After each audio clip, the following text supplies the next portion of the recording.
آدمی حج کے لیے جاتا ہے تو اس کی خواہش تو یہی ہوتی ہے کہ وہ سب کام انجام دے. ظاہر ہے کہ عبادات میں فرائض کی بھی اہمیت ہے، وہ تو ہے، اس لیے کہ اس کے لیے ہم جواب دہ ہیں، یا کسی عبادت کے ارکان جن کے بغیر وہ عبادت ہی پوری نہیں ہوتی وہ توجہات کا مرکز رہنے چاہیے. لیکن عبادات میں نوافل کی بھی بڑی اہمیت ہے. نوافل اور خاص طور پر حج کے نوافل بڑی سعادت کی چیز ہے. کوئی چیز اگر نفل ہے، پسندیدہ ہے، مستحب ہے، اس کے بارے میں بھی یہ کوشش کرنا کہ میں اس کو انجام دوں، یہ حج کی روح کے بالکل مطابق ہے. یہ عبادت ہے ہی ایسی کہ اس میں صرف ارکان اور فرائض اور واجبات ہی نہیں بلکہ اس سے آگے بڑھ کر نوافل بھی انسان کا مقصود بننے چاہیے.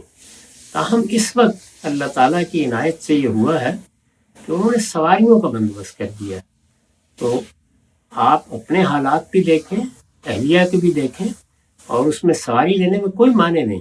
خود رسالت مآب نے سواری پر طواف کیا ہے، تو آپ کو جہاں سواری کی سہولت میسر ہو وہ آپ لے لیں. وہ صحیح میں بھی ہے اور وہ طواف میں بھی ہے، تو اس میں کوئی ادنا تردد نہیں کرنا چاہیے. کوشش یہ کریں کہ یہ سب چیزیں آپ کر لیں، اور اس میں اگر یہ سہولت اللہ تعالیٰ کی طرف سے میسر ہو گئی ہے تو اس کا فائدہ اٹھانے میں کوئی حرج نہیں.